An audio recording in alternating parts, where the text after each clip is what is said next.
एक ही पल में सब कुछ बदल गया। एयरपोर्ट से उड़ी उम्मीदें जब धुएं में तब्दील हो जाएं, तब सिर्फ सवाल रह जाते हैं, क्यों हुआ ऐसा? क्या सीखा हमने? और क्या ये आखिरी बार था? गुजरात के अहमदाबाद में 12 जून 2025 का दिन भारत के एविएशन इतिहास में एक और काली तारीख बन गया। दोपहर का वक्त था। एयर इंडिया की फ्लाइट इंग्लैंड के लिए उड़ान भर चुकी थी, पर जमीन छोड़ने के कुछ ही देर बाद अहमदाबाद एयरपोर्ट के पास मेघानी नगर में विमान दुर्घटनाग्रस्त हो गया। इसमें 242 लोग सवार थे, 169 भारतीय, 53 ब्रिटिश नागरिक, 7 पुर्तगाली और 1 कनाडाई नागरिक। चारों तरफ सिर्फ काला धुआं, चीख पुकार और जलती उम्मीदें। और फिर यह हादसा हमें उन कड़वी यादों की ओर ले गया जिन्हें भारत ने पहले भी सहा है। 7 अगस्त 2020, भारी बारिश, फिसलती रनवे और कोझिकोड एयरपोर्ट। दुबई से आई एयर इंडिया एक्सप्रेस की फ्लाइट संख्या 1344 रनवे से फिसल गई। विमान 2 हिस्सों में टूट गया। 21 लोगों की जान चली गई, जिनमें दोनों पायलट शामिल थे। पर इस हादसे ने एक बड़ा सवाल छोड़ दिया, क्या मौसम की चुनौती के आगे तकनीक बेबस है? 22 मई 2010 मैंगलोर। 22 मई 2010 को कर्नाटक के मैंगलोर में एयर इंडिया का एक्सप्रेस बोइंग 737-800 प्लेन क्रैश हो गया था। इस दुर्घटना में 158 लोगों की मौत हो गई थी। इस प्लेन में 160 लोग सवार थे और इसमें सिर्फ 8 लोग ही बच पाए थे। ये भारत का सबसे भयावह रनवे ओवररन केस था। 1996 का Charkhi Dadri mid air collision. 12 नवंबर 1996 को हरियाणा के चरखी दादरी के पास भारत के इतिहास की सबसे भीषण हवाई दुर्घटना हुई थी। दिल्ली से तेहरान जा रही सऊदी अरब की फ्लाइट 763 बोइंग 747 और कजाकिस्तान से दिल्ली आ रही फ्लाइट 1907 हवा में टकरा गई। यह टक्कर टिकाणा गांव के ऊपर हुई और चंद पलों में आसमान आग के गोले में बदल गया। सऊदी में 312 और कजाक विमान में 37 लोग सवार थे, जिनमें कोई भी जीवित नहीं बचा। दोनों विमानों के पायलट अपने अपने यात्रियों को मंजिल तक पहुंचाने निकले थे, लेकिन वे खुद कभी जमीन पर नहीं लौट पाए।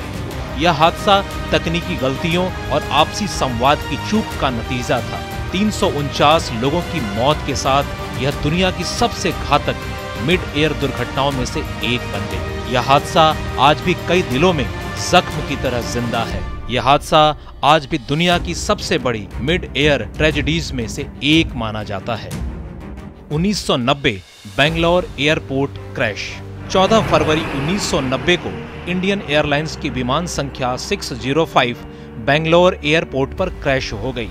एयरबस A320 विमान जब बेंगलोर एयरपोर्ट पर लैंड कर रहा था तो यह रनवे से आगे निकल गया और विमान 2 हिस्सों में टूट गया। विमान में सवार 146 में से 92 यात्रियों की मौत हो गई। 1978 अरब सागर की गहराइयों में डूबा विमान। 1 जनवरी 1978 की शाम थी। नया साल शुरू हुआ था और मुंबई का शांता क्रूज एयरपोर्ट रोज की तरह व्यस्त था। एयर इंडिया की फ्लाइट 855 दुबई के लिए रवाना होने वाली थी। विमान में 190 यात्री और 23 क्रू सदस्य सवार थे।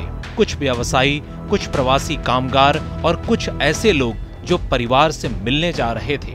समय पर बोर्डिंग पूरी हुई और बोइंग 747 विमान ने रनवे से उड़ान भरी। उड़ान भरते ही यात्रियों की आंखों में नई उम्मीदें और सपने थे, लेकिन किसी को क्या पता था कि यह उड़ान उनकी जिंदगी की आखिरी उड़ान होगी। उड़ान भरने के कुछ ही मिनटों के भीतर विमान समुद्र के ऊपर था जब अचानक पायलटों को नेविगेशन उपकरण में कुछ गड़बड़ी महसूस हुई और कुछ ही पलों में विमान ने अपना नियंत्रण खो दिया और अरब सागर में गिर गया। इस भयंकर दुर्घटना में विमान में सवार सभी 213 लोग मारे गए। पूरे देश में शोक की लहर दौड़ गई। यह हादसा भारतीय विमानन के इतिहास में एक काला अध्याय बन गया। 1988 की अहमदाबाद ट्रेजेडी। यह विमान हादसा 19 अक्टूबर 1988 को हुआ था। विमान लैंडिंग से पहले ही एयरपोर्ट से महज 2.5 किलोमीटर दूर चिलोडा कोटारपुर गांव में विमान क्रैश हो गया, जिसमें 133 लोगों के मारे जाने की खबर सामने आई थी। हालांकि यह इंडियन एयरलाइंस की विमान थी जिसमें 135 लोग सवार थे। इसे इतिहास में चौथा बड़ा विमान हादसा माना जाता है। इंडियन एयरलाइंस की यह विमान बॉम्बे के लिए उड़ान भरी थी। हर हादसा सिर्फ आंकड़ा नहीं होता। विमान हादसे सिर्फ एक तकनीक त्रुटि या प्राकृतिक चुनौती नहीं होते। ये उन अनगिनत कहानियों का अंत होते हैं जो अपने गंतव्य तक कभी नहीं पहुंच पाती। इन सभी हादसों ने देश को गहरा दर्द दिया और साथ ही यह भी सिखाया कि सुरक्षा, सतर्कता और समय पर निर्णय हवाई यात्रा की सबसे बड़ी जरूरतें हैं।